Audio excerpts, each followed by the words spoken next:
Ya, Assalamualaikum warahmatullahi wabarakatuh. Selamat malam semuanya. Selamat malam Bu Suci selaku dosen pengampu mata kuliah analisis multivariat 1. Di sini kami kelompok 2 ingin mempresentasikan hasil diskusi kami tentang analisis MANOVA pada perbedaan 4 metode pembelajaran terhadap nilai mata pelajaran kimia, fisika, dan juga biologi siswa. Dengan anggota kelompok ada Ajeng Aisyah, Raras Ahlul, Salma Nuha, Alina Rizka, Zabira Pirani, dan juga Selena Febri. Nah, terdapat 4 poin yang melatar belakangi penelitian ini, yaitu pentingnya pendidikan, di mana pendidikan berperan secara krusial dalam meningkatkan kualitas sumber daya manusia, terutama melalui metode pembelajaran yang efektif. Yang kedua ada tantangan pembelajaran sains, di mana mata pelajaran sains seperti kimia, fisika, dan juga biologi sering dianggap sulit karena konsep-konsepnya yang abstrak dan juga kompleks. Dan di sini metode pembelajaran kita ada 4 metode pembelajaran, yaitu ceramah, kelompok, terdiferensiasi, dan juga metode pembelajaran berbasis teknologi. Dan untuk keterbatasan penelitian, di mana masih sedikit studi yang membandingkan efektivitas metode pembelajaran secara langsung pada hasil belajar sains.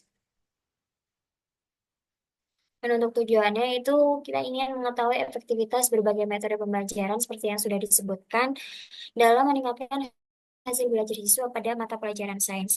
Dan yang kedua, untuk mengetahui perbedaan signifikan dalam hasil belajar siswa berdasarkan parameter nilai ujian kimia, fisika, dan juga biologi yang menggunakan metode pembelajaran yang berbeda. Dan yang ketiga, itu untuk mengetahui penggunaan metode MANOVA dalam menganalisis pengaruh berbagai metode pembelajaran terhadap hasil belajar siswa pada mata pelajaran sains secara simultan. Dan yang terakhir, untuk mengetahui metode pembelajaran manakah yang paling efektif untuk meningkatkan hasil belajar siswa pada mata pelajaran sains berdasarkan analisis hasil penelitian. Next. Next.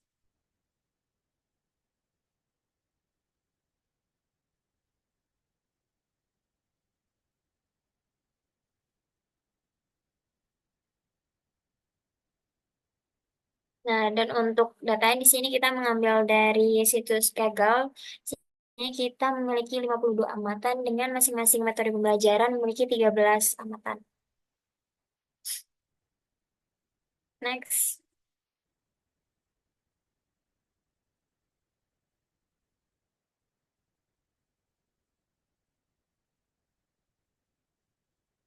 Dan untuk statistika deskripsinya kini terdiri dari rata-rata nilai kimia itu sebesar 85, rata-rata nilai fisika siswa itu sebesar 84,56, dan juga rata-rata biologi sebesar 85,21. Dan untuk nilai minimum dari masing-masing pelajaran yaitu sebesar 75 untuk nilai kimia, 75 untuk mata pelajaran fisika, dan 76 untuk mata pelajaran biologi. Dan untuk nilai tertinggi pada mata pelajaran kimia itu sebesar 92, untuk nilai tertinggi mata pelajaran fisika sebesar 91, dan 92 untuk mata pelajaran biologi.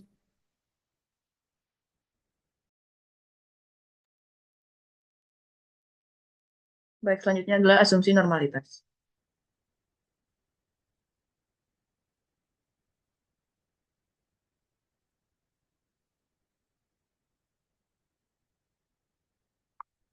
Untuk hipotesis dari asumsi normalitas sendiri, yang pertama untuk kemiringan multivariat, yaitu H0, data nilai siswa dengan 4 metode pembelajaran berdistribusi normal multivariat. Dan untuk H1, data nilai siswa dengan 4 metode pembelajaran tidak berdistribusi normal multivariat.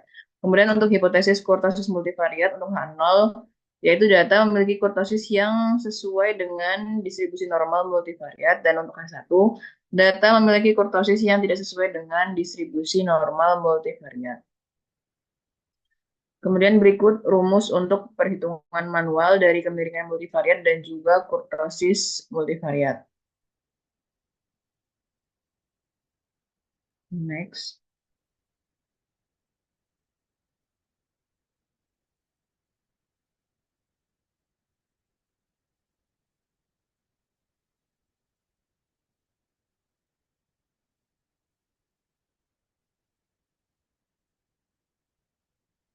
Baik, selanjutnya untuk metode berbasis ceramah dengan perhitungan manual. di mana yang pertama harus mencari nilai S dulu, yaitu rumus S adalah 1/N sigma dari XI min X bar dikalikan XI min X bar transpose.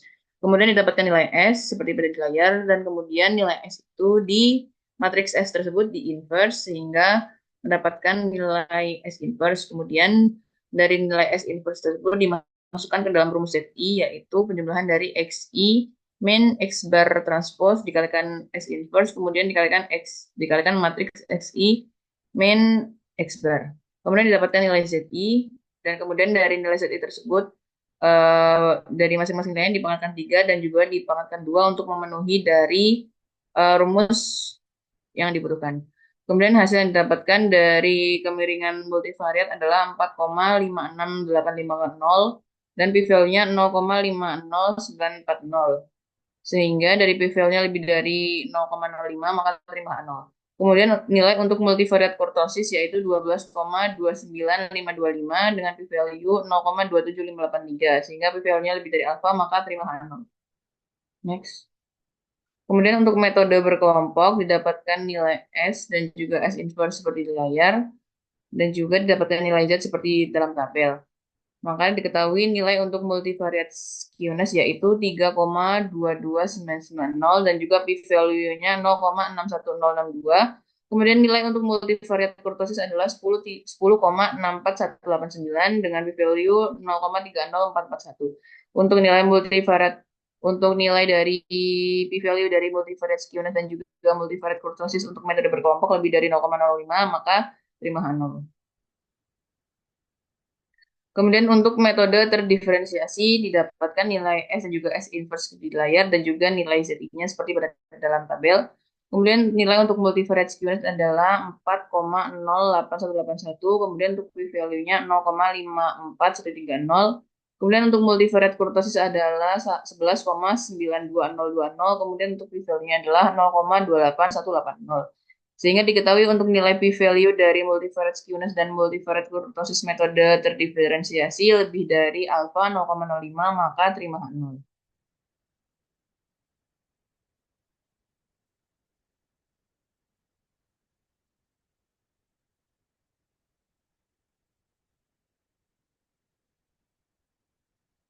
Oke, kemudian untuk nilai metode terdiferensiasi didapatkan nilai S dan juga S inverse, maka nilai untuk multivariate skewness adalah 4,59556 dengan p-value 0,50775 dan juga multivariate kurtosis 12,22805 dengan p-value 0,27688.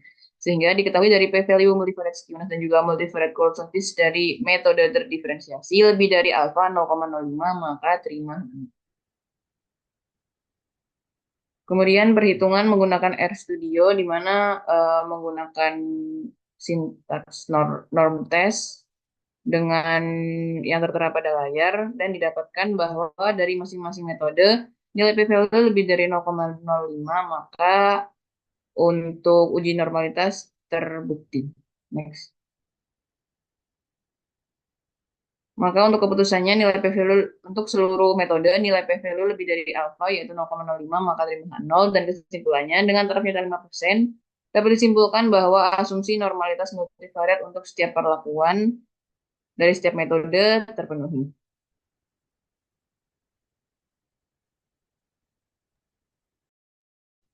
Baik, bagian selanjutnya yaitu asumsi homogenitas matriks varian kovarian. Dengan hipotesisnya itu sigma 1 sama dengan sigma 2 hingga sigma K dengan hipotesis alternatifnya paling tidak ada satu pasang IJ di mana sigma I tidak sama dengan sigma J. Dengan I dan J-nya itu ada di antara 1 hingga K. Dengan sigma 1 hingga sigma K itu adalah matriks varian kovarian populasi bagi setiap perlakuan. Kemudian untuk menguji homogenitas matriks varian kovarian, yang pertama kita menghitung statistik M dengan rumus yang tertera pada layar. Dengan S1, S2 hingga SK itu adalah matriks varian kovarian untuk perlakuan. Kemudian dengan SP itu adalah matriks varian kovarian gabungan dengan rumus yang tertera pada layar. Dan NI itu adalah banyak ulangan pada perlakuan ke I. Selanjutnya untuk menguji statistik M ini dilakukan pendekatan dengan distribusi chi-square dan dihitung juga koreksi untuk pendekatan chi-square dengan rumus C1 yang tertera pada layar. Kemudian jika semua sampel pada tiap perlakuan itu sama, maka rumus C1 dapat disederhanakan seperti pada rumus yang di bawahnya. Kemudian kita akan melakukan uji box M dengan statistik uji U dengan rumus min 2 dikali 1 min C1 dikali ln M. Kemudian U ini akan menyebar secara chi-square dengan derajat bebas P dikali P plus 1 per 2 dikali K plus 1, dengan K adalah banyaknya perlakuan dan P adalah banyaknya variabel dependen. Selanjutnya untuk kasus kami, karena terdapat 4 perlakuan, maka hipotesisnya itu data nilai siswa dengan 4 metode pembelajaran memiliki matriks varian kovarian yang homogen. Dengan hipotesis alternatifnya, data nilai siswa dengan 4 metode pembelajaran memiliki matriks varian kovarian yang tidak homogen. Untuk perhitungan manualnya, yang pertama kita mencari matriks varian kovarian untuk sampel 4 perlakuan dan dapatkan hasil seperti yang tertera pada layar. Lalu kita mencari matriks varian kovarian gabungan atau SP dengan hasil matriks 3x3 seperti yang tertampil pada layar. Selanjutnya kita akan menghitung determinan dari semua matriks varian kovarian tersebut, lalu kita juga menghitung nilai ln dari semua determinan matriks varian kovarian tersebut. Karena semua determinannya lebih dari 0, maka semua nilai ln-nya itu terdefinisi. Lalu kita menghitung koreksi untuk pendekatan chi-square, karena semua ulangan untuk setiap perlakuan itu sama, yaitu 13, dan juga V1 sama dengan V2 hingga V4 itu sama dengan 12, maka C1 dapat kita hitung dengan rumus yang telah disederhanakan. Dan kita dapatkan nilai C1 sebesar 0,1128. Selanjutnya kita menghitung statistik uji U dengan rumus yang tertera pada layar. Kemudian di sini adalah penjabarannya. Lalu kita akan mendapatkan hasilnya 27,5241. Dengan kemudian kita cari p-value-nya, derajat bebasnya dengan rumus yang tertera pada layar, kita dapatkan derajat bebasnya 18. Sehingga kita menghitung peluang chi-square 18 lebih dari 27,5241 dan dapatkan hasil 0,0697. Dengan perhitungan menggunakan software RStudio, kita dapatkan hasil yang sama, yaitu chi-squared value atau statistik ujinya itu 27,52406 dengan derajat bebas 18 dan p-value-nya adalah 0,0697. Dari sini kita dapat keputusan bahwa p-value lebih dari alfa, yaitu 0,05, maka terima H0, dan dapat kita simpulkan dengan taraf nyata 5% bahwa asumsi kehomogenan matriks varian kovarian terpenuhi.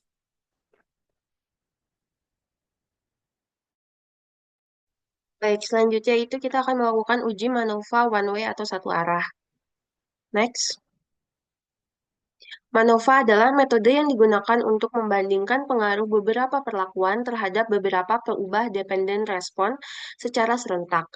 Nah, model MANOVA sendiri itu YIJ atau YLJ sama dengan mu plus tau L plus epsilon LJ, di mana YLJ merupakan nilai pengamatan respon dari perlakuan ke L dan variabel ke J. Mu adalah nilai rataan umum dan tau L merupakan pengaruh dari kelompok atau perlakuan ke L terhadap respon. Epsilon LJ merupakan pengaruh error.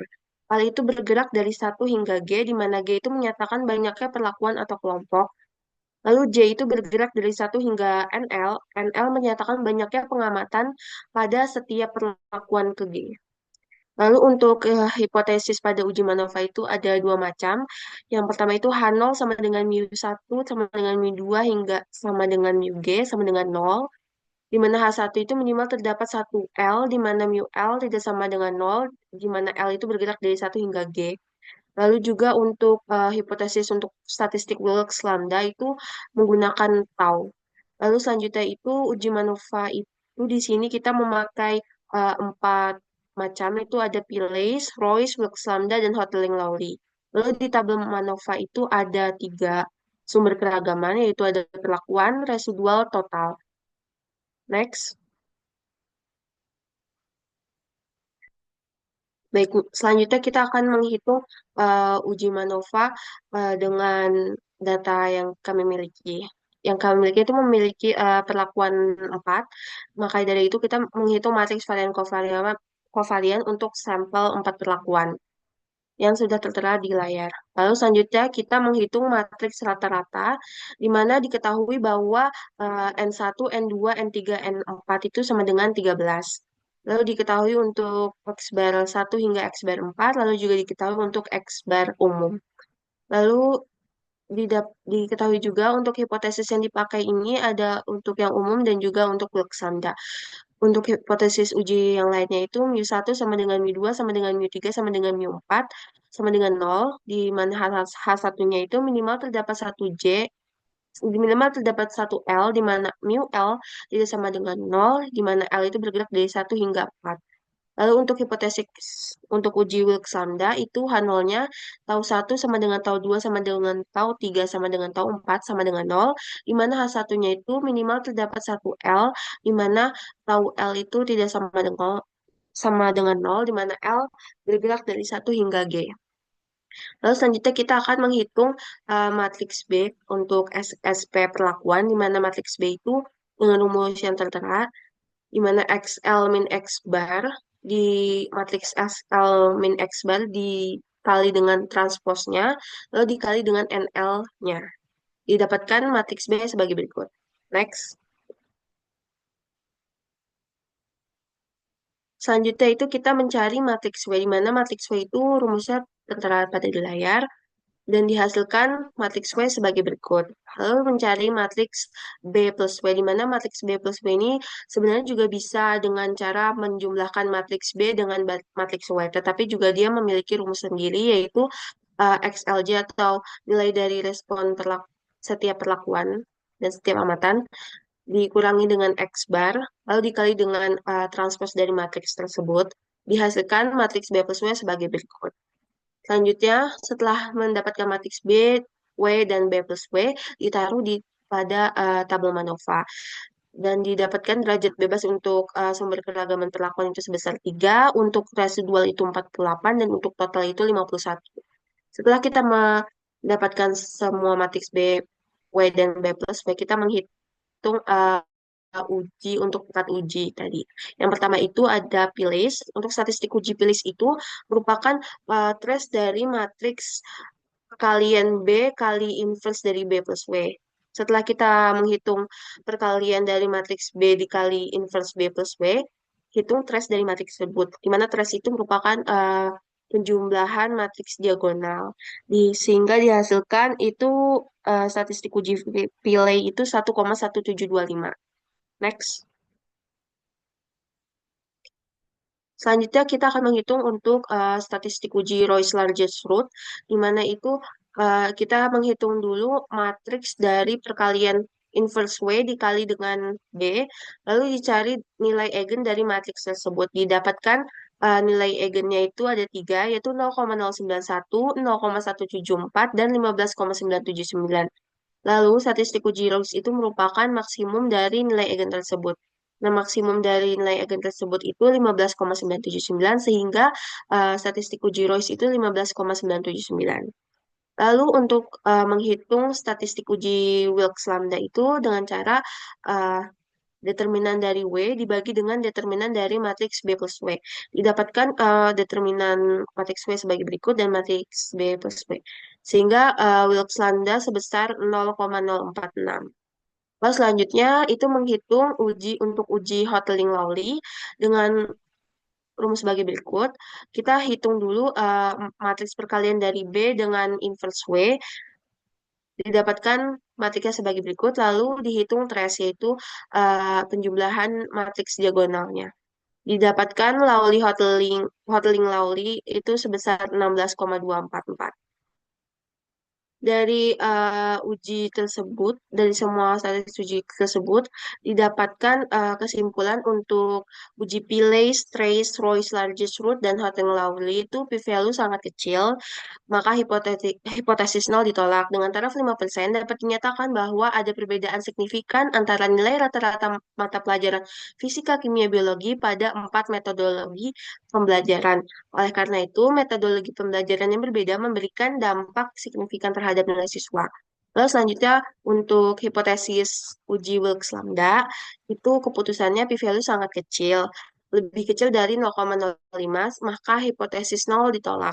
Dengan taraf nyata 5%, dapat dinyatakan bahwa perlakuan metode pembelajaran memiliki pengaruh signifikan terhadap nilai mata pelajaran. Dengan kata lain, terdapat perbedaan yang signifikan dalam nilai rata-rata fisika, kimia, biologi pada 4 metodologi pembelajaran yang diterapkan. Selanjutnya. Nah, berikut merupakan perhitungan penggunaan RStudio dengan hasil yang sama dengan perhitungan manual.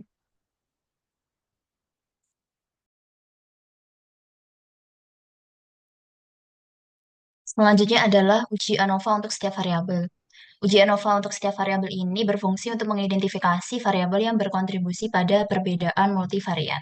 Dengan hipotesis H0-nya mu1 sama dengan mu2 sampai dengan mu K sama dengan 0, dan hipotesis tandingannya minimal terdapat satu I di mana mu I tidak sama dengan 0, dengan I bergerak dari 1 sampai K, di mana K ini adalah banyaknya perlakuan.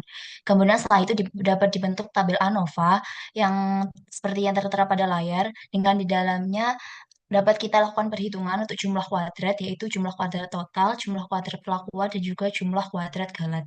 Dengan K adalah banyak perlakuan dan R adalah banyaknya ulangan. Kemudian dapat dibentuk tabel yang berisi sumber keragaman, derajat bebas, jumlah kuadrat, kuadrat tengah, dan juga F hitung. Kemudian keputusan F hitung lebih dari F alfa, derajat bebas galat, atau p-value kurang dari alfa 0,5, maka akan tolak H0. Next.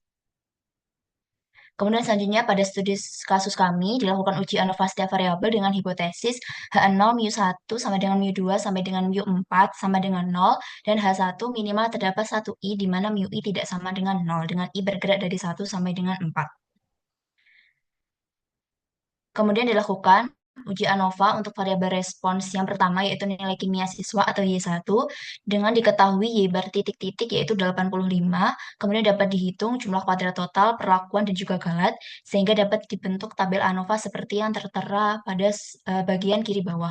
Kemudian dari hasil ini diperoleh F hitung sebesar 110,134 dan juga p-value yang mendekati 0, di mana hasil ini juga sama dengan hasil pada software RStudio.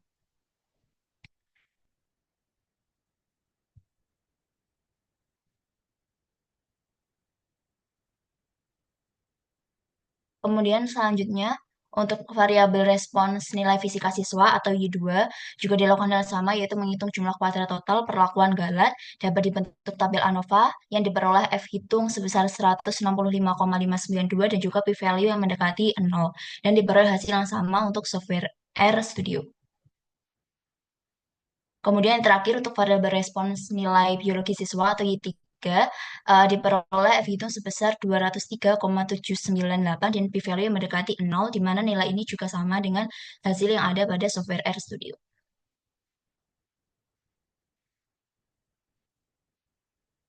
Kemudian, karena p-value pada Y1, Y2, dan Y3 tadi bernilai yang sama yaitu mendekati 0, di mana nilai ini kurang dari alfa 0,05, maka diputuskan untuk tolak H0. Sehingga dengan taraf nyata 5% dapat disimpulkan bahwa metode pembelajaran yang berbeda berpengaruh signifikan secara kimia, fisika, dan biologi siswa.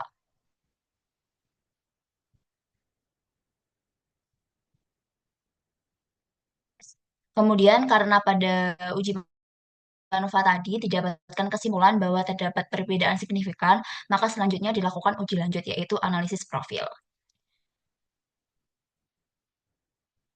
Pada analisis profil ini terdiri dari 3 uji, yaitu yang pertama uji kesejajaran profil, uji keberhimpitan profil, dan juga uji kesamaan profil.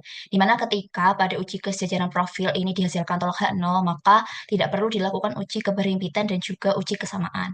Untuk uji kesejajaran profil, hipotesisnya sebagai berikut dengan matriks C berukuran P-1 dikali P dengan statistik uji T kuadrat. Kemudian keputusannya akan tolak H0 apabila nilai dari statistik uji T kuadrat lebih dari C kuadrat. Dengan C kuadrat dapat diperoleh dengan rumus berikut. Kemudian untuk uji keberhimpitan profil dapat dilakukan dengan hipotesis berikut dan statistik uji yaitu T kuadrat, di mana diperoleh tolak H0 apabila nilai dari statistik uji T kuadrat ini lebih dari F 1, N1, N2 min 2 kali alfa, dengan keterangan untuk nilai-nilai yang dibutuhkan seperti yang tertera di bawah. Kemudian yang terakhir yaitu uji kesamaan profil dengan hipotesis sebagai berikut, diperoleh dapat dilakukan perhitungan statistik uji sebagai berikut dan keputusannya tolak H0 apabila statistik ujinya lebih dari C kuadrat dengan perhitungan C kuadrat seperti berikut.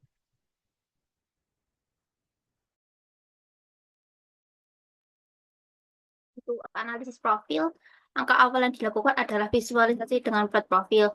Di sini kami menggunakan software RStudio. Dari plot profil yang tertera pada layar tersebut dapat dilihat bahwa profil setiap kelompok metode pembelajaran tidak sejajar, tidak berhimpit, dan rata-rata kelompok metode pembelajaran berbeda. Hal tersebut mengindikasikan bahwa perbedaan metode pembelajaran berpengaruh signifikan terhadap nilai kimia, fisika, dan biologi siswa. Selanjutnya dilakukan uji hipotesis untuk mengonfirmasi signifikan perbedaan tersebut. Uji hipotesis yang pertama yaitu uji kesejajaran profil. Dengan hipotesis H0, profil antar kelompok metode pembelajaran sejajar. Untuk hipotesis tandingannya, profil antar kelompok metode pembelajaran tidak sejajar. Untuk statistik ujinya, dapat dilihat seperti yang tertera pada layar dan didapatkan hasil 101.393,0663. Next. Kemudian dihitung juga nilai kritis C kuadrat. Karena nilai statistik uji T kuadrat lebih besar dari C kuadrat, maka dapat disimpulkan bahwa tolak H0. Karena sudah tolak H0, maka tidak perlu dilakukan uji keberlimitan dan juga uji kesamaan profil. Kemudian dilakukan juga perhitungan RStudio. Nah, berdasarkan output tersebut dapat dilihat bahwa p-value pada semua uji kurang dari alfa 0,05, maka dapat disimpulkan juga tolak H0. Maka dengan taraf signifikasi 5% dapat disimpulkan bahwa profil antar kelompok metode pembelajaran tidak sejajar, yang menunjukkan bahwa metode pembelajaran siswa berpengaruh signifikan terhadap nilai ujian kimia, fisika, dan biologi. Selanjutnya untuk kesimpulan dan saran. Untuk kesimpulan berdasarkan penelitian yang telah kami lakukan, yang pertama adalah metode ceramah, pembelajaran kelompok, pembelajaran terdiferensiasi, dan pembelajaran berbasis teknologi memberikan pengaruh berbeda terhadap hasil belajar siswa di mata pelajaran sains. Kemudian, efektivitas metode pembelajaran bervariasi untuk masing-masing bidang sains, dan setiap metode pembelajaran memiliki tingkat keberhasilan berbeda untuk tiap mata pelajaran. Kemudian, uji MANOVA membuktikan bahwa analisis simultan terhadap metode pembelajaran memberikan wawasan yang lebih holistik dibandingkan analisis univariat. Kemudian, analisis profil menunjukkan bahwa metode pembelajaran kelompok adalah metode yang paling efektif dalam meningkatkan hasil belajar siswa di seluruh mata pelajaran sains, diikuti oleh pembelajaran terdiferensiasi dan pembelajaran berbasis teknologi. Berdasarkan kesimpulan didapatkan juga saran untuk bagi peneliti selanjutnya dapat dilakukan perluasan cakupan sampel dengan melibatkan berbagai jenis pendidikan atau wilayah geografis yang berbeda. Yang kedua, dapat menggabungkan pendekatan kuantitatif dan kualitatif untuk mendapatkan gambaran yang lebih komprehensif. Kemudian untuk saran yang kedua yaitu bagi institusi pendidikan dapat mengintegrasikan metode pembelajaran kelompok secara lebih luas dalam kurikulum, khususnya dalam mata pelajaran sains. Untuk saran yang kedua bagi institusi pendidikan, pengembangan lebih lanjut pada metode pembelajaran terdiferensiasi. Untuk sarannya terakhir, yaitu dapat dilakukan pembaharuan metode ceramah dengan pendekatan yang lebih interaktif. Sekian presentasi kelompok dari kelompok kami. Mohon maaf apabila terdapat kesalahan yang disengaja maupun tidak disengaja. Semoga video ini dapat bermanfaat. Terima kasih.